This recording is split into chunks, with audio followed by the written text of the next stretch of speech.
Genèse 3, versets 17 à 19.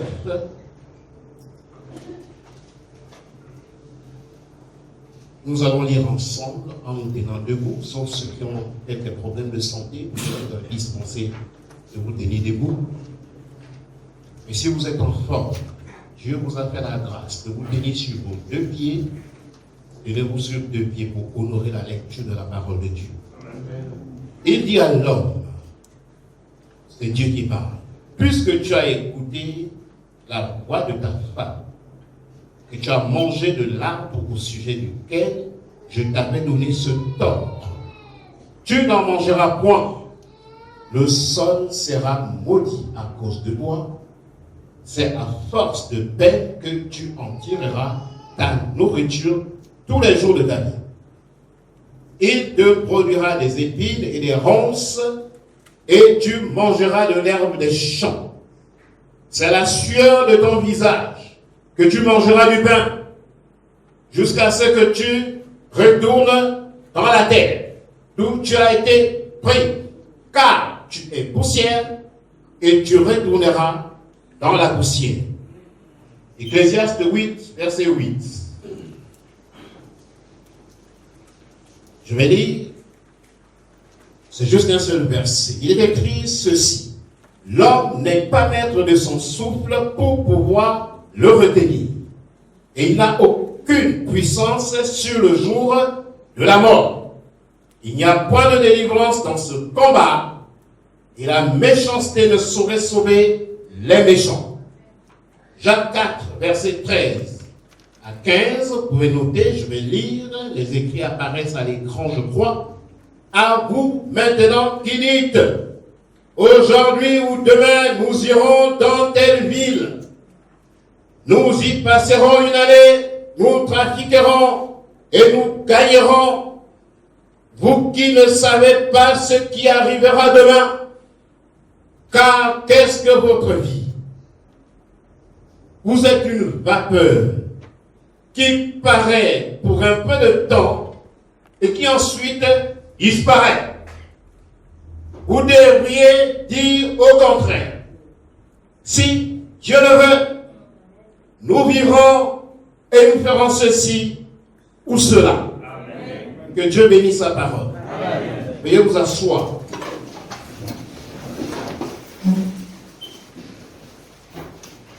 Lorsque ce type de message, dont le titre apparaît très certainement à l'écran, et je vais le lire pour la meilleure compréhension de tous, ce type de message a un objectif particulier.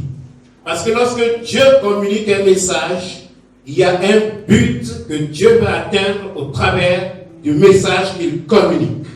Le titre, c'est la réalité inévitable du retour à la poussière et l'espérance d'une vie éternelle en Jésus-Christ pour les racheter. Oui, une réalité d'abord et une espérance ensuite. Réalité inévitable pour tous ceux qui sont nés d'une femme. Espérance de la vie éternelle en Jésus-Christ uniquement pour les racheter. Quand je dis les racheter, ce sont ceux qui ont accepté Jésus-Christ dans leur vie. Ça n'a pas une connotation dénominationnelle. Même si nous nous appelons la communauté des rachetés, mais tu peux être là sans être racheté si ton cœur est fermé à la parole de Dieu. Amen. Chacune des références bibliques que nous venons de lire est un rappel sur une réalité qu'aucun homme ne devait faire semblant d'ignorer. Je reprends le but de ce genre de message est d'amener des personnes qui n'ont pas encore fait l'expérience de la rencontre avec Dieu, de donner leur vie à Dieu, parce que le problème des églises, c'est quoi? La tentation est grande que l'église devienne simplement un rassemblement des hommes avec des programmes bien précis, sans pour autant que les hommes ne réalisent ou que les hommes expérimente la rencontre de la conversion avec celui qui accorde la vie éternelle. Si une église n'a pas pour motivation, si une église n'a pas pour ambition, si une église n'a pas pour vision, le salut des âmes, cette église ne mérite pas d'exister. Parce que le chef de l'église qui s'appelle Jésus est venu sur terre pour que les âmes soient sauvées. Quand tu retourneras à la poussière, ton esprit ne retournera pas à la poussière. Mais où sera ton esprit et ton âme? Vous savez, notre monde aujourd'hui ressemble à celui de la génération de Noé. La Bible nous parle de cette génération. Mais quand je regarde l'environnement dans lequel nous sommes, le monde dans lequel nous sommes ressemble à celui de la génération de Noé ou la génération de Lot. Il est dit de cette génération que les hommes mangeaient et buvaient, se mariaient et mariaient leurs enfants. C'est exactement ce qui se passe aujourd'hui. Il n'y a rien de mal à ça. Mais attention, au-delà du fait de manger et boire, marier tes enfants, il y a une réalité que tu ne dois pas ignorer concernant ta propre vie. Et ces hommes de la génération de Noé mangeaient, buvaient, se mariaient leurs enfants. La Bible dit jusqu'au jour où Noé entra dans l'arche, les gens ne se doutèrent de rien. On est dans un monde où les gens ne se doutent de rien. Même là où nous sommes à l'église là, les gens ne se doutent de rien. Ils ne peuvent pas imaginer que d'un instant à l'autre, Jésus-Christ peut faire son apparition. D'un instant à l'autre, tu peux tomber et mourir. Et ton séjour sur la terre s'arrête.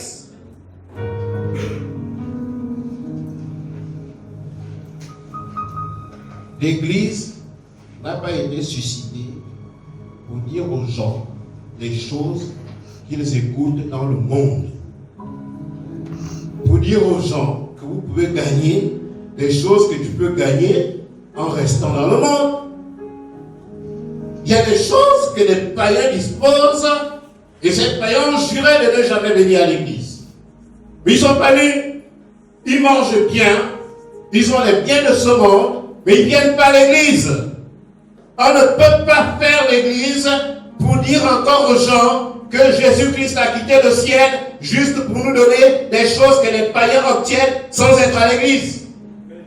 C'est une question de bon sens, avant d'être une question spirituelle. Pas besoin d'être à l'église pour avoir de l'argent. Est-ce que c'est à l'église qu'on fabrique l'argent? C'est ici la banque centrale. Donc ce n'est pas un sujet pour l'église. Est-ce que c'est ici qu'on fabrique les voitures ou bien l'église? Est-ce que c'est une agence matrimoniale? C'est pas ça. Les païens se marient sans être à l'église. L'église n'est pas une agence matrimoniale. C'est pas un sujet privilégié. Lorsqu'un pasteur doit proclamer le message que Dieu met dans son cœur, le message concernant les choses de ce monde que les païens ont sans problème ne doit pas être le centre de la vision de l'Église. C'est ce qui fait en sorte que, écoute, ceux qui ont ces choses ne viennent pas à l'Église. Moi, je suis marié, je travaille, j'ai de l'argent, je n'ai pas de problème. Je vais venir faire quoi à l'Église? Le problème, c'est que le message qui a été communiqué est un faux message. Le message qui exclut le salut, la priorité du salut en Jésus-Christ.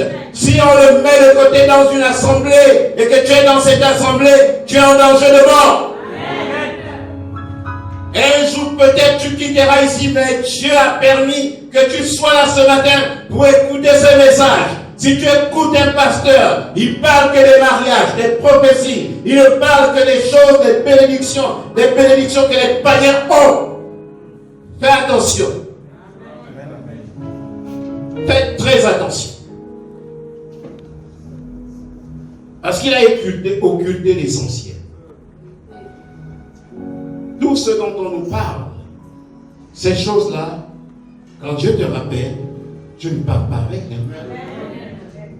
Tu ne pars pas avec. Vous savez, il y a des choses qui nous enseignent. J'ai été enseigné, il n'y a pas longtemps, j'ai dû enterrer ma mère. On était tous éplorés. Moi-même, je ne m'en revenais pas. Ici, j'ai pleuré, ailleurs, j'ai pleuré. Mais hier, pendant que je méditais, Dieu a fait monter une pensée dans mon cœur, disant que, tu vois, vous aimez beaucoup votre mère. Mais quand on l'a mis en terre, aucun de vous n'est rentré avec elle. Aucun de vous, malgré tout l'amour que vous avez pour elle, vous êtes revenus. Parce que ce chemin-là, c'est un chemin solitaire, mon ami. Tu dois savoir avec qui tu feras ce chemin. Parce que le seul compagnon fidèle dans ce chemin, c'est Jésus-Christ de Nazareth. C'est Jésus-Christ, le seul compagnon fidèle. Celui qui ne te lâchera jamais. Mais même tes propres parents, personne n'ira dans la tombe avec toi. Malgré toutes les pleurs, les gens peuvent se jeter par terre. Les gens peuvent montrer qu'ils sont obligés plus que les autres. Mais tous reviendront. Et tu continueras ton chemin seul. Mais qui sera ton compagnon? Ce n'est pas des gaietés de cœur que je quittais le cimetière. Je me rends compte que même moi, je ne suis pas allé rester dans la vie. Sur la vie. Chemin solidaire. Le christianisme de groupe, il faut arrêter avec ça. Amen. Que chacun ait une relation authentique avec Dieu. Parce que là, le chemin là, tu le feras toi-même. Personne ne t'accompagnera. Même pas ton pasteur. Je ne viendrai pas. C'est aujourd'hui que tu dois te réconcilier avec celui qui sera ton compagnon. Non seulement maintenant, mais au jour aussi que tu partiras. J'ai un mot de pasteur, j'ai un mot t'aimer, connaître la parole de Dieu. Je ne viendrai pas avec toi. Tu iras seul. Alléluia. Ce chemin-là, il n'y a qu'un seul compagnon qui est qualifié. C'est Jésus-Christ de Nazareth. C'est ce qu'il faut dire aux hommes dans l'église. Mais si tu parles de mariage, tu es marié. Et même si tu ne viens pas à l'église, tu vas te marier. Il y a des méchants qui tuent les gens qui se marient. Ils ont l'argent plein. Il est temps que l'église change de message. La nuit est avancée, le jour approche. Nous ne savons ni le jour, ni l'heure. Nous savons seulement que la nuit est avancée, le jour. C'est dommage d'avoir dans une assemblée encore des gens qui n'ont pas donné leur vie à Jésus. Quand tu as donné ta vie au Seigneur, c'est écrit sur ton visage. Ça se voit que cette femme, cet homme a donné sa vie à Dieu. C'est écrit. Ceux qui ont les yeux spirituels peuvent voir. Alléluia. Parce que Dieu va te marquer du sceau. Le sceau. Le sceau. Le sceau de Dieu est sur ton visage. Le sceau de Dieu. Même quand le diable regarde, il dit ça c'est l'enfant de Dieu. Ce que les hommes ne peuvent pas voir, le monde spirituel voit. C'est écrit dans le visage. C'est le sceau de Dieu. Dieu va te marquer du sceau. C'est le permis qui te donnera accès à la présence de Dieu. Même quand tu quittes un pays pour aller dans un autre, il n'y a pas de passeport. Il y a de passeport. Pour aller au ciel, il y a un passeport. Le seul qui délivre ce passeport-là, c'est Jésus. Tu dois l'avoir reçu à titre personnel. Sinon, tu ne pourras pas. Voilà, pays. Tous n'entreront pas dans le royaume de Dieu. La raison, c'est quoi? Tous n'auront pas le passeport. Amen. Est-ce que tu l'as déjà? Amen. Ça ne sert à rien de commencer à visiter les vies des autres. L'autre machin, telle personne. Non, c'est ta vie. Ta propre vie. Il est question de ta vie. Ne pense pas à la vie d'une autre personne. C'est ta vie. Il y a un homme de Dieu qui a prêché un message. Le titre de ce message c'était « C'est ta vie, prends-en soin ». Parce que quand tu viens à l'église, pour t'intéresser à la vie des autres, tu ne connais pas la relation de ces autres-là avec Dieu. La seule relation que tu connais, c'est ta relation avec Dieu. Prends-en soin. Il y en a qui se trompent. Il y en a qui se trompent. Vous voyez que le brigand à la croix a crié, Jésus a dit, aujourd'hui tu seras avec moi dans le paradis. Ceux qui étaient loin, qui regardaient, ils ne voyaient qu'un brigand. Mais de près, ce n'était pas un brigand, c'était un racheté. Amen. Alors que tu continues à penser, oh, ça c'est un brigand, ça c'est un brigand, ça c'est un brigand. Jésus-Christ avait changé son statut, ce n'est plus un brigand, c'est un racheté de Dieu. Et aujourd'hui tu seras avec moi dans le paradis. Ne regarde pas quelqu'un d'autre, regarde à ta propre vie. Et la relation qui existe entre Dieu et toi. Vous savez, le diable aime nous amener dans des faux débats. Des faux trucs. Tu es là maintenant en train de méditer sur la vie de quelqu'un d'autre. Au lieu de méditer sur ta relation avec Dieu. Tu connais ce quelqu'un d'autre là que tu vois de loin. Tu connais sa relation avec Dieu. Tous ceux qui voyaient le brigand de loin, ce n'était qu'un brigand. Mais de près, c'était un racheté. Oh, merci Seigneur. C'est des choses quand Dieu te les révèle. Séance témoin, Dieu est témoin. Ce n'est pas écrit là. Je rends grâce à Dieu pour l'action du Saint-Esprit. Ne ferme pas ton cœur quand le Saint-Esprit parle à l'Église. Quand l'Esprit de Dieu parle à l'Église, ne ferme pas ton cœur. Ah Seigneur. Vous savez, au terme de la décomposition d'un corps, il y a peu de différence entre la chair et la terre. Les deux se mélangent. Ça se mélange. Ça se mélange pour donner une matière homogène qu'on appelle la terre, et la Bible appelle ça la poussière. En d'autres termes, la terre ne résiste pas, ou la chair ne résiste pas. Elle devient poussière. Que nous croyons, ou que nous ne croyons pas, cela s'accomplit chaque jour autour de nous. Et le jour arrivera où totalement désarmé, cette parole s'accomplira dans la vie de chacun de nous. Vous savez, j'aime toujours rappeler, quand je prêche, que je suis pur du sang de quiconque.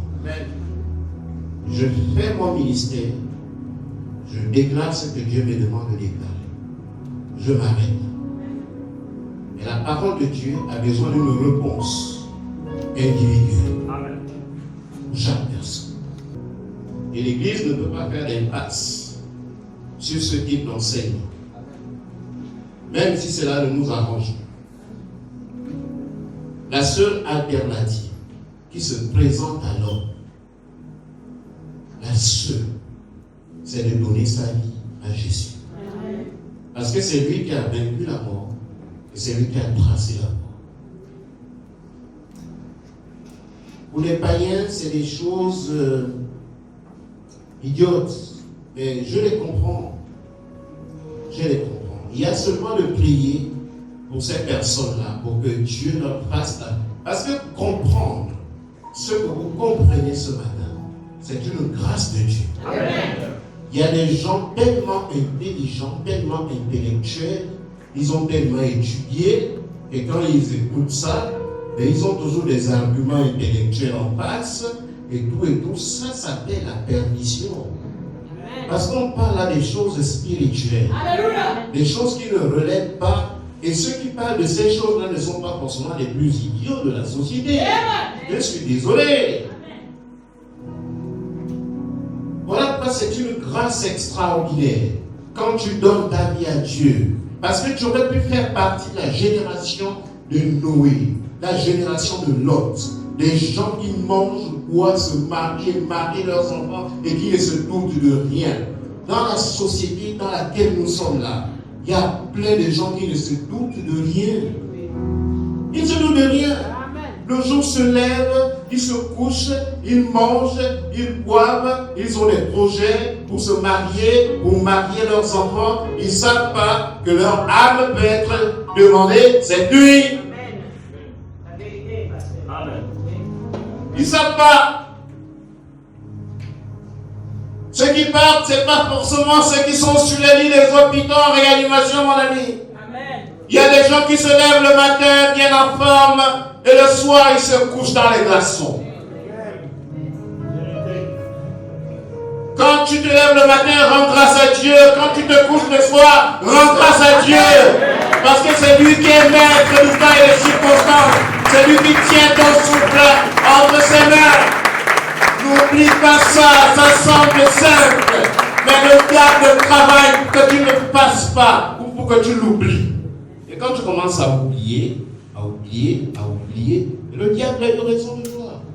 C'est ce qui fait en sorte qu'on attend des gens dimanche pour glorifier Dieu. On a chanté tout à l'heure. Mais les gens ne sont pas là pourquoi? C'est l'action du diable. C'est pas autre chose. Nous sommes dans une guerre contre le diable. Pas contre les hommes. Nous sommes dans une bataille.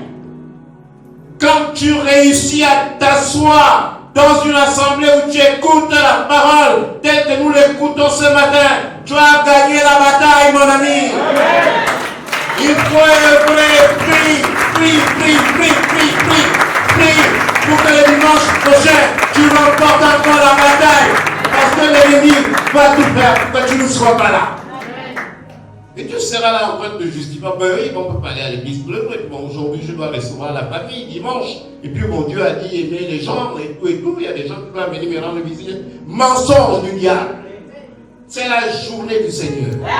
Et ceux qui te connaissent doivent savoir que tu dois rendre un culte à ton Dieu.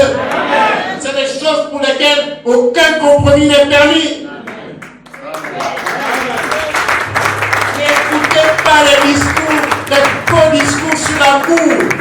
Derrière ce discours se cache parfois l'ennemi de nos âmes. Vous savez, ce genre de prédication n'a pas vocation à instaurer une atmosphère de tristesse. Amen. Mais plutôt une atmosphère de joie. Amen. Parce que l'âme et l'esprit nous rachetés, encore un bruit d'aller sur ce corps. Un jour, va nous envoler vers la patrie céleste. Dieu m'a dit, quand je n'aurai plus de chair, je le verrai. Mes yeux verront Dieu.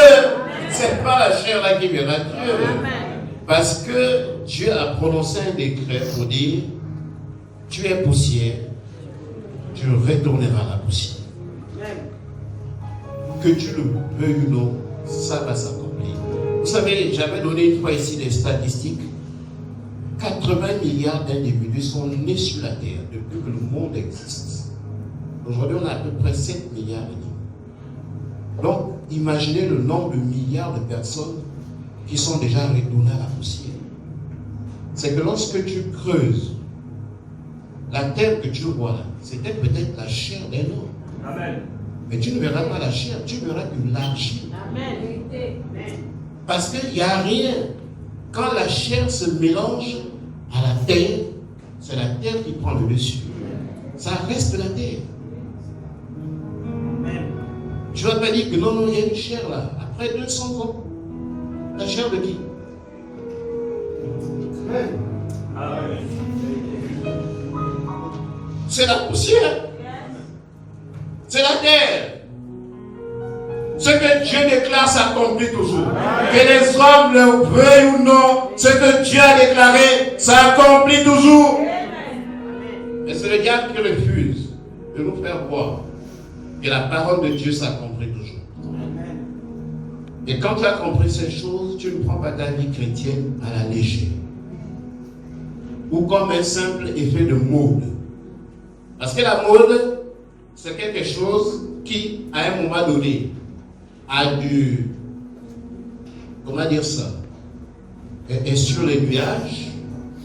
Et à un moment donné, cette mode passe. La vie chrétienne, ce n'est pas une mode. Vous dites qu'à un moment donné, on est chrétien, on est fervent, on est zélé pour les choses de Dieu, et à un autre, on se refroidit, on passe à autre chose. Ça, ce sont des indicateurs des gens qui n'ont pas donné leur vie à Dieu. Excusez-moi, je suis là pour vous prêcher la vérité. Amen. Cette vérité vous dérange? Gloire à Dieu. Je suis là aussi pour déranger. Amen. Peut-être que vous avez beaucoup de pasteurs qui n'ont pas ça. Oh, on ne peut pas dire ça aux gens, sinon ils ne viendront plus, et puis bon, ils ne vont plus donner les offrandes. Si tu n'es pas venu donner ton offrande après avoir prié dans le secret, c'est clair que tu vas changer la vie. Mais si tu es venu parce que Dieu t'a mis à cœur de donner ton offrande, tu la donneras. Amen. Mais moi j'ai envie de décourager ceux qui donnent des offrandes pour être vus des hommes. Amen. Qu'ils gardent ça dans leur poche. Amen. Ça c'est la parole de Dieu. Amen. Et moi je n'aurai pas foi aux yeux de prêcher ça. Et il faut me mettre ça sur la chaîne YouTube de l'église. Beaucoup de gens disent, on te suit sur la chaîne YouTube. Il faut écouter la parole de Dieu. Et mon nom apparaît au bas de l'écran. Parce que je n'ai pas à rougir de ce que Dieu m'a mis avec conviction dans le cœur par rapport à sa parole. Et ce qui fait qu'il y a des églises, on fait la part bête aux gens qui ont l'argent et tout. Et on sait que c'est un bouddhiste. Et on consacre des mariages de bouddhistes avec des chrétiens. Il y a un problème. Amen. On sait qu'il est empêtré dans des cercles ésotériques comme la Rose-Croix, la franc-maçonnerie. Il y en a beaucoup. Il pense encore au Njobi. Il consulte encore les Nganga. Et on ne lui dit pas dans l'église. On ne lui dit rien. Peut-être parce qu'il apporte l'argent à l'église. C'est une responsabilité, les amis, devant Dieu que de conduire les âmes. Je prêche la parole de Dieu sans complaisance parce que je rendrai compte à Dieu. Et je dirai, Seigneur, j'ai proclamé la parole telle que tu me l'as demandé. Parce que Dieu est là.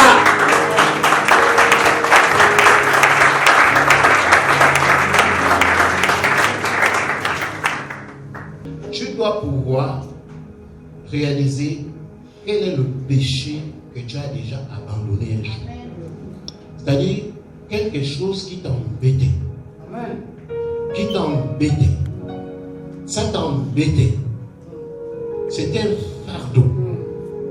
Et puis un matin, tu te rends compte que Dieu a accompli le miracle dans ta vie en t'amenant à abandonner ce péché qui t'embêtait.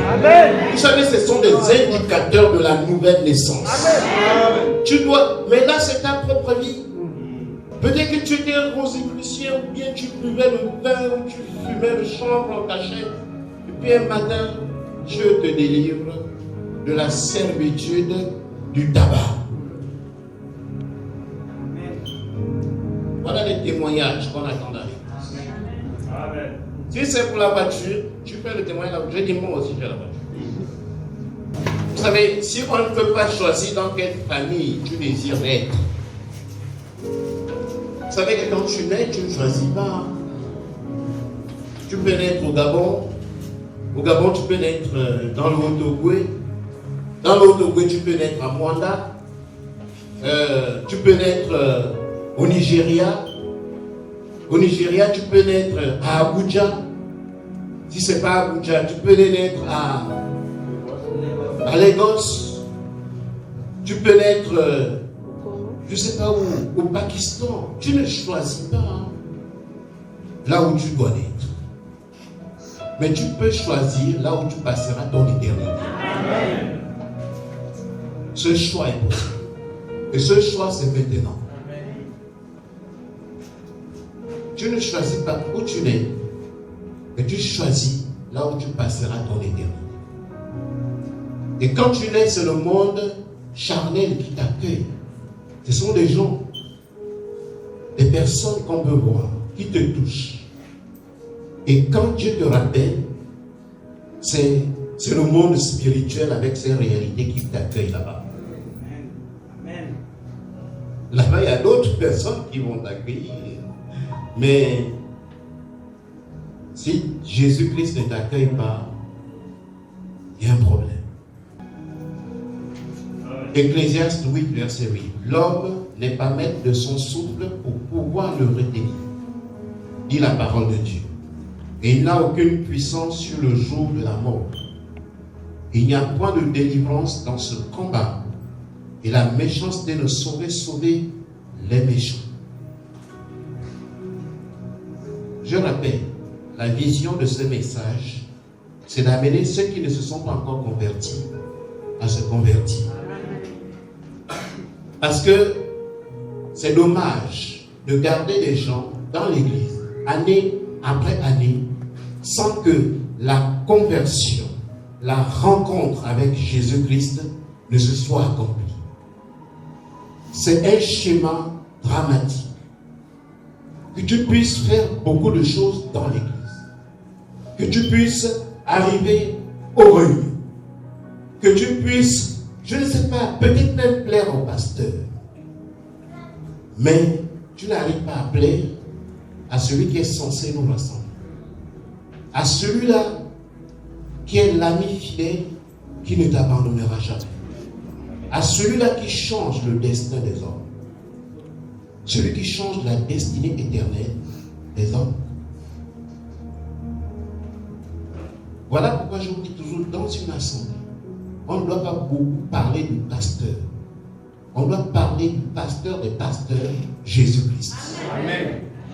Quand tu viens dans une assemblée, le pasteur, oui, machin, les photos, ce truc-là m'a toujours choqué.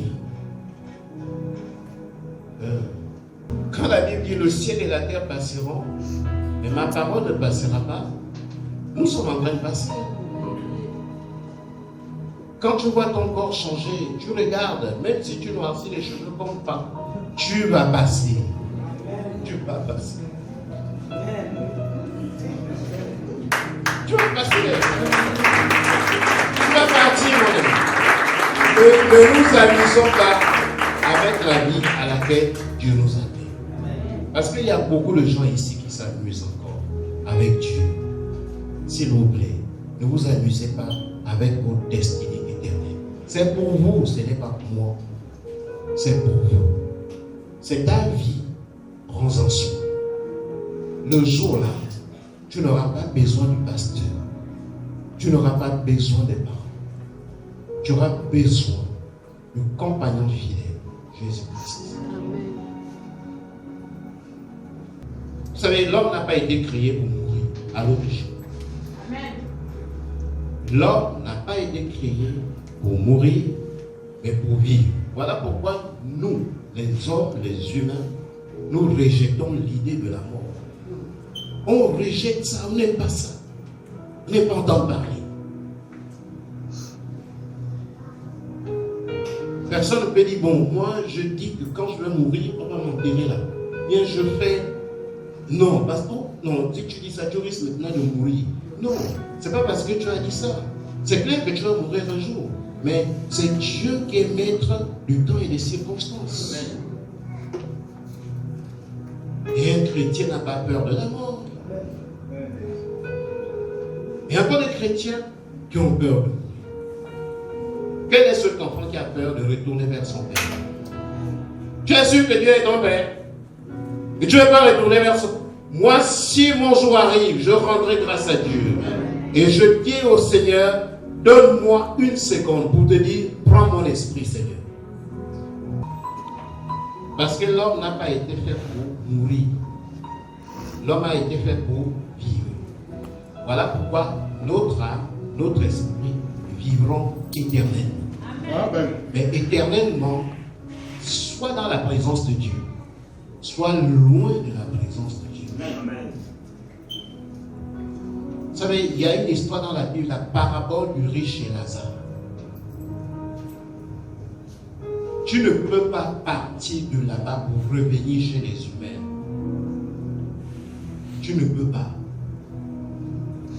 Il y a un voile infranchissable entre les humains et les morts. Les rêves que vous voyez là, des gens que vous avez connus, c'est dans votre subconscient. Personne ne peut venir te parler de quoi que ce soit.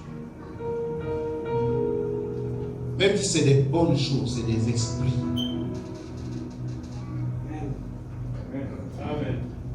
Lisez l'histoire de Richard. Là, Abraham dit non. Là-bas, ils ont Moïse, ils ont les prophètes. Vous leur parlez de la parole de Dieu. Et la parole de Dieu, c'est maintenant, c'est aujourd'hui. Quand tu as traversé, c'est fini. Et tu ne sais pas quel jour tu vas traverser. Tu ne sais pas. C'est à la sueur de ton visage que tu mangeras du pain jusqu'à ce que tu retournes dans la terre où tu as été pris, car tu es poussière et tu retourneras à la poussière. Où ton âme qui ne retourne pas à la poussière passera son éternité. Est-ce que tu te poses la question chaque jour que mon âme passera l'éternité? Parce que le corps là, tu peux prendre soin du corps, prendre soin tous les matins. On prend trop soin de notre corps. On prend trop soin. Mais l'âme, on n'en prend pas soin. Combien de gens investissent des sommes colossales pour prendre soin de leur corps qui retournera à la poussière et qui ne s'investissent même pas en énergie pour leur âme qui vivra éternellement? Combien tu peux faire la comptabilité, toi qui es assis dans cette église d'ici ce matin? Combien tu as investi pour ton corps? Combien d'énergie? Combien d'argent? Combien de temps? Et compare ce temps à celui que tu as investi pour ton âme, qui doit écouter la parole de Dieu, qui doit être nourri, parce que l'âme vivra éternellement. Compare un peu ce temps-là. Tu es sûr que tu as rencontré le Dieu de la Bible? Tu dois te poser cette question. Parce que Dieu m'a oint pour te poser la question. Tu es sûr que tu as rencontré Jésus-Christ? Parce que ton âme soupire après celui-là qui prendra soin de cette âme pour l'éternité. Est-ce que tu l'as rencontré? Je ne demande pas si tu es chrétien ou si tu appartiens à une confession religieuse ou tout ce qui prie à la communauté des rachetés. Ce n'est pas la communauté des rachetés qui te sauvera. Amen.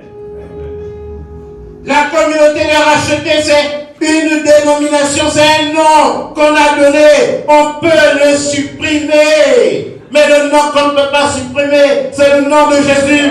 Est-ce que toi, tu l'as rencontré?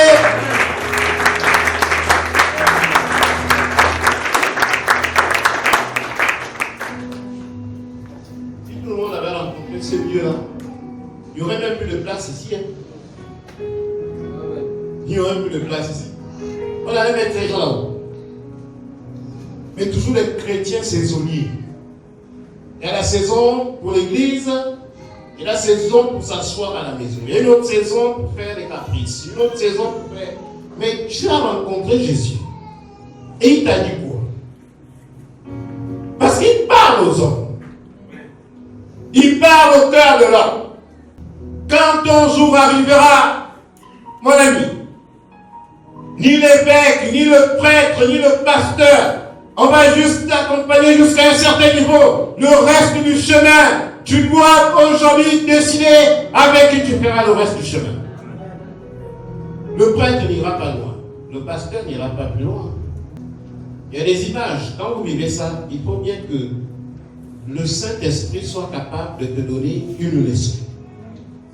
Parce que les leçons que nous recevons de Dieu, ce n'est pas seulement un homme qui vient ici au pupitre et il commence à nous enseigner. Dieu nous enseigne chaque jour, même au travers d'un oiseau qui s'envole. Dieu peut t'enseigner. Quand tu regardes l'oiseau, il est en train de s'envoler.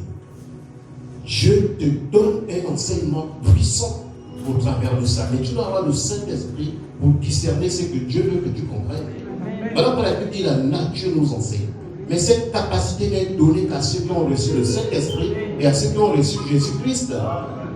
Voilà pourquoi au commencement de la vie chrétienne, il y a d'abord cette rencontre avec Dieu.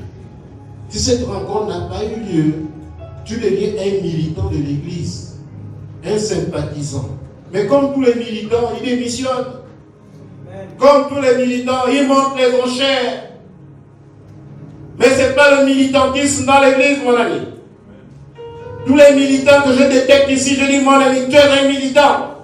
Si tu ne changes pas, tant pis pour toi. Ce n'est pas pour les militants ici. Est-ce que nous, on a un candidat aux élections? Nous, notre candidat a déjà gagné. La victoire est acquise depuis longtemps. C'est lui notre champion.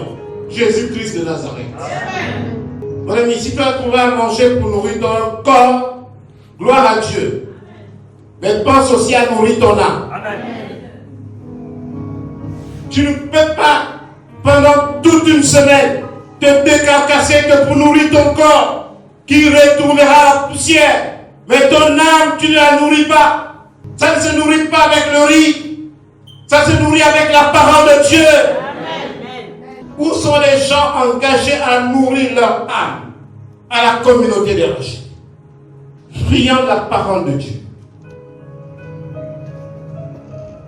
David a dit, j'habiterai dans ta maison jusqu'à la fin de mes jours. Il est écrit, le zèle de ta maison me dévore. Et ce que vous voyez là, vous êtes zélés, vous êtes dévorés par le zèle de la maison de Dieu.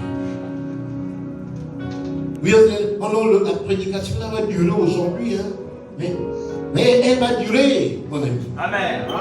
Parce que je peux dire qu'elle ne va pas durer, et le Saint-Esprit a décidé autrement. Amen. Et tu dois dire, le zèle de ta maison me dévore, Seigneur. Voilà, tu vas aller voir. Toujours manger les cotistes là.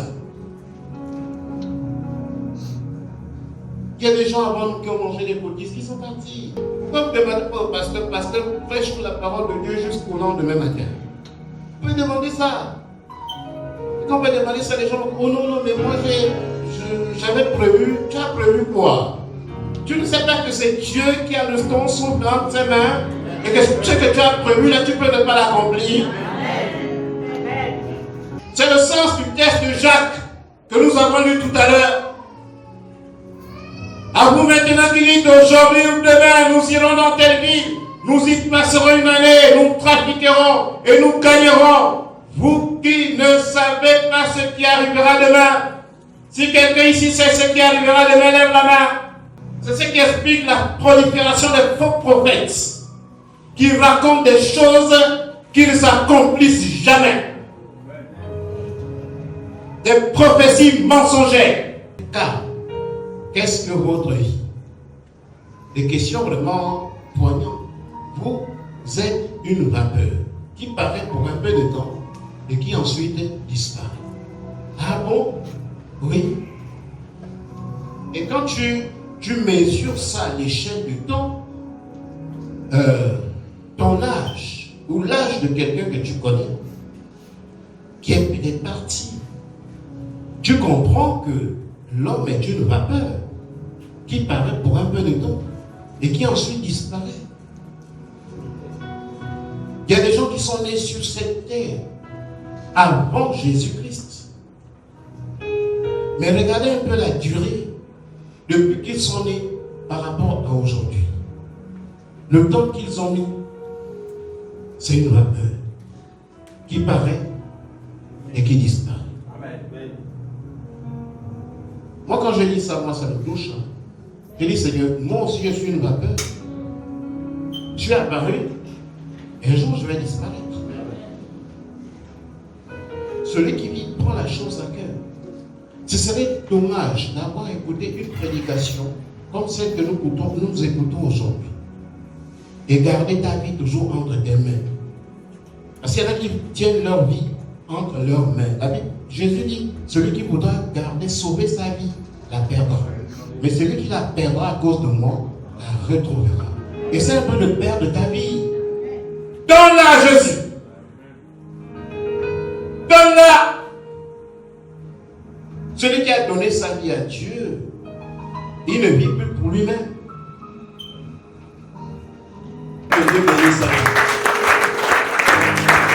Sois béni. Amen. Notre Dieu.